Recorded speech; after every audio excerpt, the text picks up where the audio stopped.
Hoje vamos continuar conversando sobre hidrocefalia, mas dando enfoque à questão dos sintomas, do diagnóstico e do tratamento.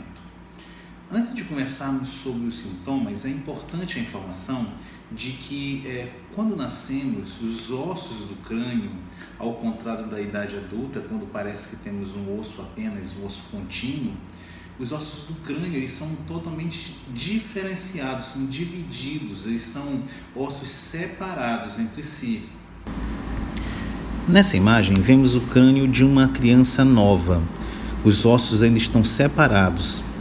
Essa característica dos ossos separados ela é muito importante ao nascermos devido a facilitar a passagem da cabeça do bebê pelo canal vaginal durante o parto e também pelo crescimento e desenvolvimento do crânio. Nessa imagem já vemos os ossos do crânio de um adulto. Note que não há espaço entre os ossos, sendo que os ossos todos já estão fundidos. Assim, existem dois grandes grupos de pacientes com hidrocefalia. Os pacientes que têm os ossos do crânio abertos, separados ainda, e os que têm os ossos fechados, os ossos já fundidos.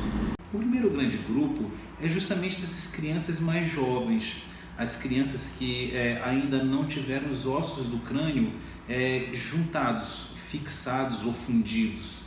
Consequentemente, há espaço para crescimento desse crânio. Com isso, um dos sintomas mais evidentes da hidrocefalia nessa faixa etária é justamente com relação ao aumento do tamanho da cabeça. Também tem outros sintomas, como a questão de irritabilidade, de atraso no desenvolvimento daquela criança.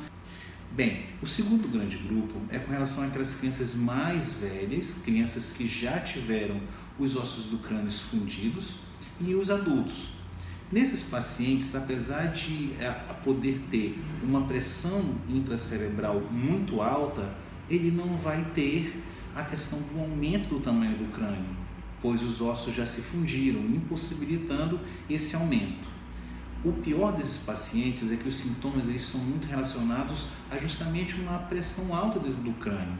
A gente tem exemplos de dor de cabeça, nós temos náuseas e vômitos, alterações no distúrbio da marcha, teriam alterações na questão do andar desses pacientes e também com relação à questão do nível de consciência, sonolência, sintomas que nos levem a uma maneira geral de avaliar um paciente com hipertensão intracraniana. Com relação ao diagnóstico, nós temos dois grandes pilares.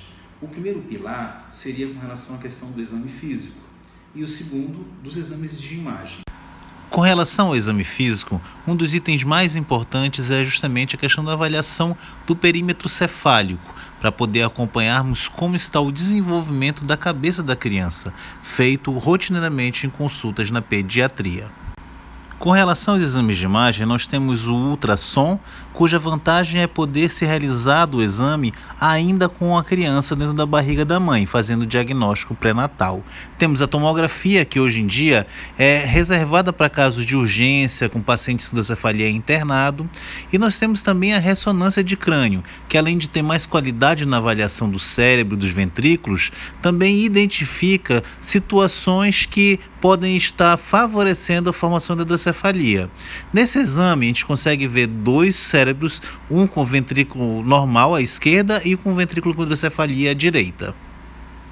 Com relação ao tratamento, a técnica que se usa é de criar uma comunicação entre os ventrículos que estão dilatados pelo acúmulo de líquido causando a hidrocefalia e regiões do corpo onde é feita uma absorção de líquido excedente. Nós temos à esquerda a derivação ventrículo-peritoneal, onde há uma comunicação entre os ventrículos e o peritônio, uma membrana da barriga, do abdômen. E à direita a derivação ventrículo-atrial, feita a comunicação entre os ventrículos e uma região do coração chamada átrio. Nós temos também técnicas mais modernas, dentre as quais a terceiro-ventrículostomia, onde é feita a inserção de um endoscópio no cérebro e por visão direta, esse endoscópio a gente usa ele para poder justamente fazer a comunicação entre os ventrículos, diminuindo assim então esse acúmulo de líquido gerando hidrocefalia nesses casos. Espero que vocês tenham conseguido aproveitar a questão da hidrocefalia. É uma condição que é uma condição rara, mas acontece ainda bastante. E qualquer dúvida, entre em contato conosco através do site www.equilibriomedical.com.br ou através do e-mail contato@equilibriomedical.com. Eu vejo vocês no próximo vídeo.